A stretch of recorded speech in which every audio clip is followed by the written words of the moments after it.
Hello, you beautiful bastards. Sorry, that's the other guy. So, I did a video the other day and I was talking about the iPhone 8, the iPhone 8 Plus, and the iPhone X. And I had some good discussions with comments from Commander Zen, some good discussion with Mark Fern last night, Don Brow, Gordon Perchovich, Lewis McNuff as well. So thanks for all the comments, and by and large everyone who posted a comment agreed with me that whilst the new Apple iPhones look good, they are considerably overpriced. I think they're just too high now. Now, I believe, and I'm sure most people who have Android would believe this, that the Apple Premium is just not worth it. If you've got an Apple phone, tablet, computer, you know, if you're tied into the ecosystem with a Mac, an iPad, an iPhone, you might disagree with me, but hear me out, because I do think that the premium now is getting a little bit too much. And the reason I'm saying that is, one, they're putting up the prices, but two, the competition is so much better than it was 10 years ago, 7 years ago, that type of thing. So before we go on, it is worth stressing, if you've never seen my YouTube channel before, I'm not an Apple hater. I really am not. I've got an Apple iMac upstairs, a 27-inch one. I had the Apple iPad 3, which is obviously going back 2012 or something. The last iPhone I bought was the iPhone 4, and I went in and just bought that at £600. And now, if you go back to around that time, I think it was the second ever Android phone that came out. I tend to change my phones a little bit less, but back then I did change my phone every 6 months at least, sometimes a little bit longer, but I did change it back, change phones quite a lot. I sold them a lot on eBay and things like that. When I bought the Apple iPhone, £600. Now, there was other alternatives. There was Android alternatives. There was like Nokia phones, etc. There were top of the line phones that probably cost, I'm kind of guesstimating, but probably around the 450, 500 mark. I remember when I bought the Apple iPhone, it was expensive. It was more expensive than other options that were there, but it was a little bit of a premium. You know, you're paying a little bit more. Plus, I do think that, I recall buying the iPhone because I just went to the shop and bought it. And I do remember there not being many viable alternatives to it at the time. That, you know, there wasn't anything that was giving the whole package that the iPhone gave. I loved that iPhone, I really did. I had it for a year or so. I had it when I was travelling South America and things like that as well. And I used it a lot. So I was very happy with it. And it was about a year or so later I bought the iPad 3. And I remember being in the shops in Colombia when I bought my iPad. And at the time, you know, this was when Android tablets were just coming out, just a little while. There was like Galaxy Tabs, there was tablets coming out by Acer. All these other, Sony, all these other tablets were coming out. Now, at the time, the price wasn't that much different. In fact, I remember, I'm going by pesos here, so I can't remember the actual value, but it was like, say, 1.6 million pesos for an iPad, right? And it was maybe 1 million, 1.1, 1.2 million for a Samsung Tab. So it was more expensive. But then, in Colombia, I noticed they dropped the price from 1.6 million pesos for the iPad 3 to, it was about 1.2, 1.3 million. Essentially, it was the exact same price as the Samsung tablet. So I opted for the iPad. In fact, when I bought it there, it was at the very least £100 cheaper than UK, maybe about £140. I'm not sure why it was priced that way or what it was. So the iPad was it was a better tablet system without a doubt. But since then, we've seen a lot of tablets coming out by Google, even some good ones by Lenovo and all these other companies. And over the years, Apple have slowly put the prices up. So you were always paying a premium for Apple products. Sometimes that was worth it, and there was always sacrifices. You were tying into the ecosystem, you had to use iTunes, all these things. But, you know, for the experience, I did think for certain products the premium was worth it. I don't think that's the case now, though, because I think the prices have, they've got so high that it's hard to justify it. You saw the prices of the Macs going up and up and up. certainly in the UK because of Brexit and the value of the pound and all that. But we've also seen, well, for a start, the new MacBook Pros and things like that. From a feature point of view, they were really weak. Now I'm looking at it as someone who's got a YouTube channel, and the MacBook Pros were only dual core, which basically means they're not going to be able to encode videos that well. They're going to be really slow. They might struggle. They might buffer. You really do need a quad core to encode videos. I learned that the hard way after I bought the Surface Pro 4, and it really was underwhelming. And you were getting better options from Dell, and really, I mean, if you're so tied into the whole Apple ecosystem, I understand why you want to continue that. It's user friendly and things like that, but you're almost being held to ransom now. I think they're really holding their user base to ransom, and they keep slowly putting up the prices. Now, the discussion we had the other day was about the iPhone 8 Plus and X. Now, the iPhone 8, the cheapest version, the one with I think it was 64GB storage, £700. Then it's up to 800, I believe it was, for the 8 Plus. Maybe more than that, actually. Could be higher. I'll need to check that. And there was £1,000 for the iPhone X. Now, change those pound signs to dollar signs because it's the exact same price in America. So it's $1,000, 700 for the 8, 800 for the 8 Plus. Now those are for the smallest storage. Now if you look at the iPhone X, it's $1,000 or £1,000. That's for the 64GB version. The only other option is 256, and that costs $1,149. Again, dollars or pounds. And to me, that's the one you would have to get, because 64GB of storage isn't too much in today's world. When you think of videos, images, syncing music, or all these things that you put on your phone. Certainly, I wouldn't mind 64. I've got 64GB on my phone, but I've got a micro SD card, and I can put on hundreds of gigabytes of storage. You don't get a micro SD card with the Apple iPhone, which makes that 64GB of storage might be enough. You might be able to manage with it, but it's also a little bit frustrating because you're tied in. 64GB. Once you've got the operating system in and all that, you're probably talking about 50GB that's actually usable. And then, you add some movies, you put some music on it, before you know it, you've not got that much to play with.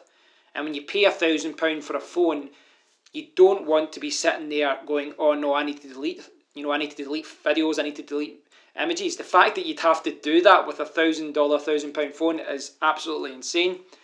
And again, you could have argued years ago, when Apple prices weren't as high, that the Apple Premium was worth it. But see, today there is so many alternatives. I mean, if you look at the smartphone market now, the Nokia 8 is coming out. In fact, it's already out, and it's in the UK. It's £499.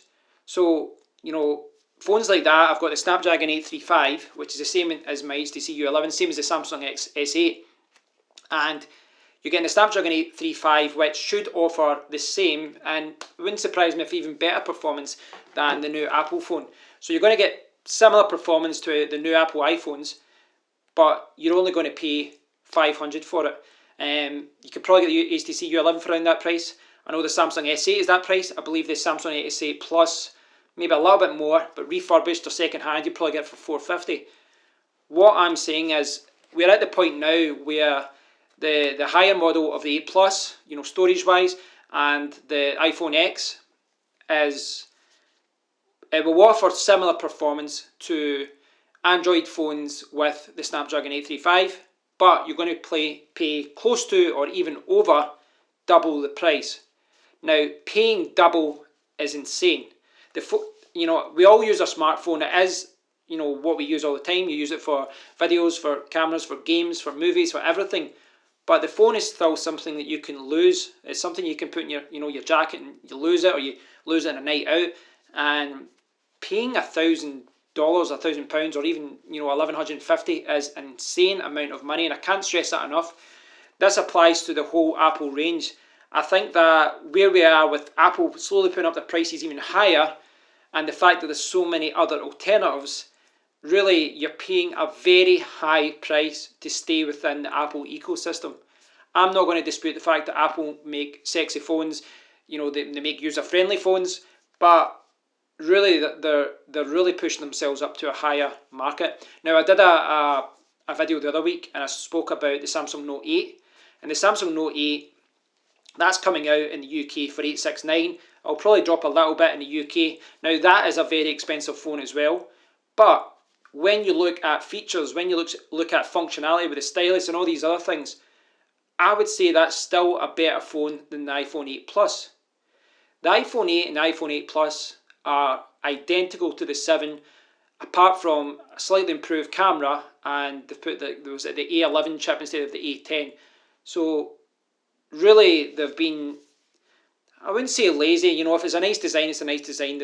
You could argue there's no reason to change it, but you know, the iPhone 8 is, from a design point of view, practically identical to the 7, apart from a few little, you know, spec upgrades underneath the hood. And you're not seeing that. You've seen all these other companies in the Android world really pushing the envelope out and trying new things.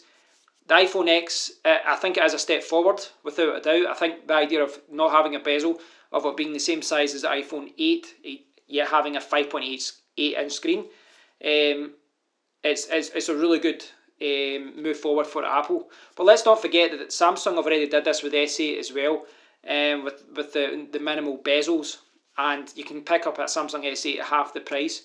And from a performance point of view, and when I talk about performance, I'm not talking about, well, I'm talking about everything really. I'm talking about browsing speed, I'm talking about watching YouTube videos, I'm talking about even the camera quality, gaming and things like that.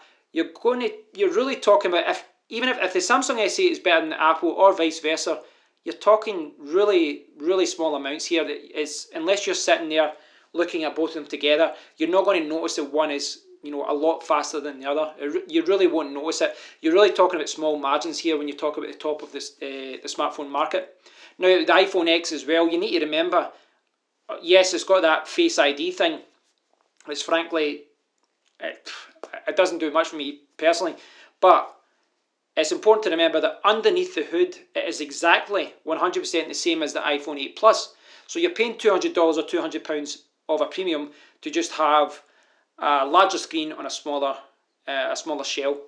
For some people, that's worth it, but you know, I just think that it's a little bit insane. I really do. And for me, I know that I've, you know, a lot of my videos I say that I've said that I've been buying Android phones for the last few years, but I don't consider myself a fanboy. If they had come out at a cheaper price point for these phones, I would have considered it. I mean, I mentioned this in a few videos. I'd love to give iPhone a try again, but instead of it coming out with, you know, a competitive price, they went the other way and just, for me, that they've created a premium end of the premium market. I mean, the iPhone phones aren't worth, they're not twice the phone as the Samsung S8, as the OnePlus phone, as the HTC U11, as the LG G6, even, you know, it's a little bit older, but I think it's a lot. But now, as I said, the Android does have a premium market. The Samsung S8 came out $869. Samsung Note 8, Galaxy Note 8, sorry. That's coming out at a very high price point, over £800. We're going to see the Google Pixel coming out, which will also be very expensive as well. I suspect it's going to be about the same price. But if you look at the reviews last year, the Google Pixel generally got better reviews than the Apple iPhone 7, despite being, you know, it'll be a few £100 cheaper. So, is the Apple premium worth it? For me, no. I think that, you know, because they've put the prices up a little bit more over the last few years, and because there's so many alternative options, there's so much competition out there, I think it's hard to justify paying the premium now for me. Now, if you sit on the fence like me and you'll just go with whatever's best, you know, I'll happily move to iPhone and I'll happily move to, you know, go back to Android. There really is very little incentive to go to Apple iPhone because you never get a bargain. It's also important to remember as well, when iPhone first came out, the Android market wasn't very mature, and you know, the app system and all that wasn't there. But every single major app is available on iPhone, and it's available on the Google Play Store. You know, there's nothing that you can do with the Apple iPhone that you can't do with an Android phone. So, what are you paying that extra for? I'd love to hear your thoughts on it, guys. And it is important to remember, I'm not trying to slag off any of you guys that've got Apple iPhones. I do realise that they make good phones, they make sexy phones, and the user experience is good. I just think that the premium that you pay for tying into, you know, the Apple system, whether it be the watch, their MacBooks, their Macs, their tablets, whatever it is. I don't think that premium is worth it anymore because there's so many better alternatives that are available at a lower price point. Let me know what you think in the comment area. Thanks for watching, and I'll speak to you all soon. Cheers.